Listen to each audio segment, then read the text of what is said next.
Tragically, 95% of people who suffer cardiac arrest don't survive without quickly receiving an electric shock from a heart defibrillator. Even with the rapid response of calling 911, help may arrive too late for some cardiac emergencies.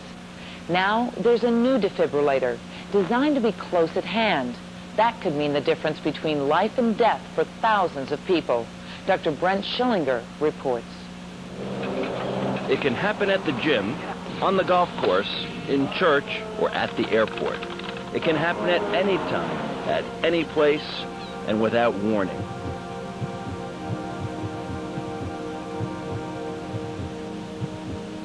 Sudden cardiac arrest affects 325,000 Americans a year. It's about 1,000 a day. But it can affect anyone from a young age to an older age.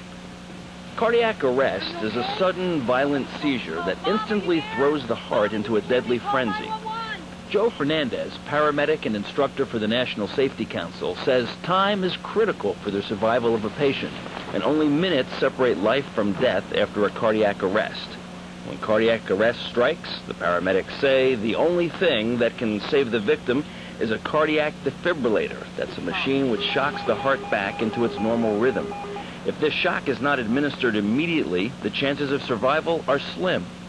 Every minute that we waste to be able to get there and apply a defibrillator and try to defibrillate the heart back into a rhythm, we lose 10% of the ability to restart the heart. And so, for instance, if it takes fire rescue approximately 4 to 8 minutes to get by your side and maybe another minute to recognize the emergency, we're looking at about an 8 to 10 minute response time.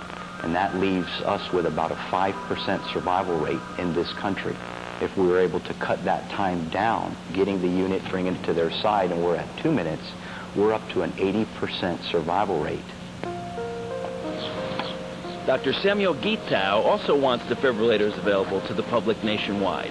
He was responsible for getting several defibrillators installed at his adult community in Boynton Beach back in 1998.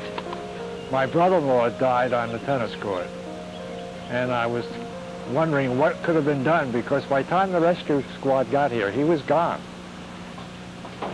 Dr. Gitau's push started a trend in other adult communities in South Florida.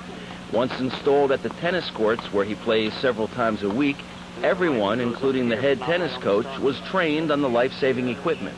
We always expect that we would have to use them. And so with that in mind, like I said, we've held little trainings among ourselves. Today, because of the defibrillator close at hand, survivors of cardiac arrest can lead normal lives and live to tell their story, including Dr. Gitau, who, ironically, only 4 months after convincing his club to purchase the first defibrillator, suffered a sudden cardiac arrest on the tennis court. I just felt lucky that, you know, it was here. And I wanted to see it be here all the time, you know, for other people, because I knew a lot of people have, before that, had dropped on the tennis court and were not revived. So I consider myself very, very lucky. I think this just gave the public an extra edge to try and bring back our loved ones, those that we have lost, and give us another tool in helping to save our own lives and our own communities.